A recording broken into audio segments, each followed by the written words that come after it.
નમસ્કાર, હું આમ આદમી પાર્ટીમાંથી મનોજ સોરઠિયા.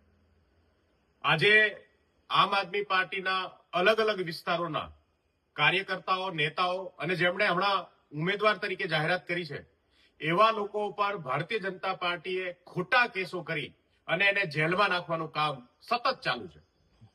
સાથીઓ, ગુજરાતની અંદર આમ આદમી પાર્ટી ગુજરાતના લોકોનો અવાજ ઉપાડે છે. ગુજરાતના લોકોની વાત જે છે એ આ બેરા સત્તાધીશોના કાન સુધી પહોંચાડે છે. એ ભાજપને હવે ગમતું નથી અને એટલા માટે સુરતમાં ફરીથી એફઆઈઆર ચાલુ છે. વડોદરાની અંદર અમારા સાથીઓના નાની નાની હોટલો ઉપર છાપા મારી અને ખોટી રીતે દારૂ મેળવ્યો છે, આવા ખોટા ખોટા કેસો બનાવવાની કોશિશ થઈ રહી છે. આખા ગુજરાતમાં જ્યાં જો ત્યાં આમ આદમી પાર્ટીના કાર્યકર્તાઓને પોલીસ દ્વારા જબરજસ્ત રીતે પ્રતાડિત કરવામાં આવી રહ્યા છે. આજે આ ગુજરાતની અંદર લોકશાહી જેવું આ ભારતીય જનતા પાર્ટીએ રહેવા દીધું નથી. તંત્રનો બેફામ ઉપયોગ ભારતીય જનતા પાર્ટી કરે છે.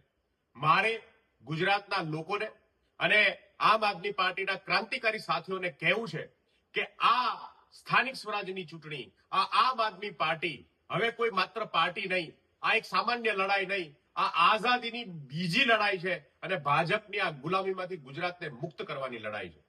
જેમ ગાંધીજી અંગ્રેજોની સામે લડતા હતા અને એના સાથીઓ ઉપર વારંવાર એફઆઈઆર થઈ, એમની ઉપર લાઠીચાર્જ થયો, એમને જેલમાં નાખવામાં આવ્યા, એમ છતાંય ડર્યા વગર કેટલાક મુઠ્ઠીભર લોકો જે છે એ ગાંધીજીની સાથે અંગ્રેજોની સામે લડતા હતા. એમ આજે આમ આદમી પાર્ટીનો નિષ્ઠાવાન કાર્યકર્તા, આમ આદમી પાર્ટીનો એવો કાર્યકર્તા જે ભાજપની સત્તાની સામે લડી રહ્યો છે અને મજબૂત ફાઇટ આપી રહ્યો છે. સાથીઓ, આ સામાન્ય લડાઈ નથી. આ સ્થાનિક સ્વરાજની ચૂંટણી ભાજપે સાબિત કરી દીધું કે આ સ્થાનિક સ્વરાજની ચૂંટણી એમના માટે બહુ મહત્વની છે. કેમ? કેમ કે આમ આદમી પાર્ટી ગુજરાતની અંદર વિકલ્પ બનવા જઈ રહી છે. જ્યાં જુઓ ત્યાં લોકો કહી રહ્યા છે કે ભાજપથી થાક્યા છે, ગળે આવ્યા છે, એમના અત્યાચારો વધ્યા છે, એમના નેતાઓની લૂંટ વધી છે, ભ્રષ્ટાચાર વધ્યો છે.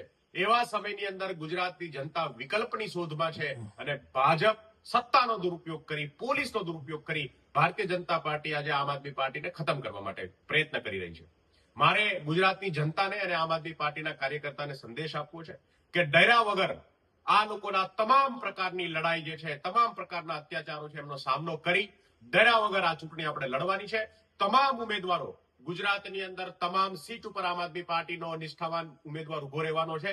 મજબૂતીથી આપણે ચૂંટણી લડવાની છે અને મજબૂતીથી ગુજરાતની અંદર ભારતીય જનતા પાર્ટીને હટાવવાનું કામ કરવાનું છે. ડર્યા વગર આપણે આ લડીશું અને ભાજપના ભયને ભગાડવાનું કામ આપણે કરવાનું છે. જય હિન્દ, જય ભારત, જય જય ગરવી ગુજરાત.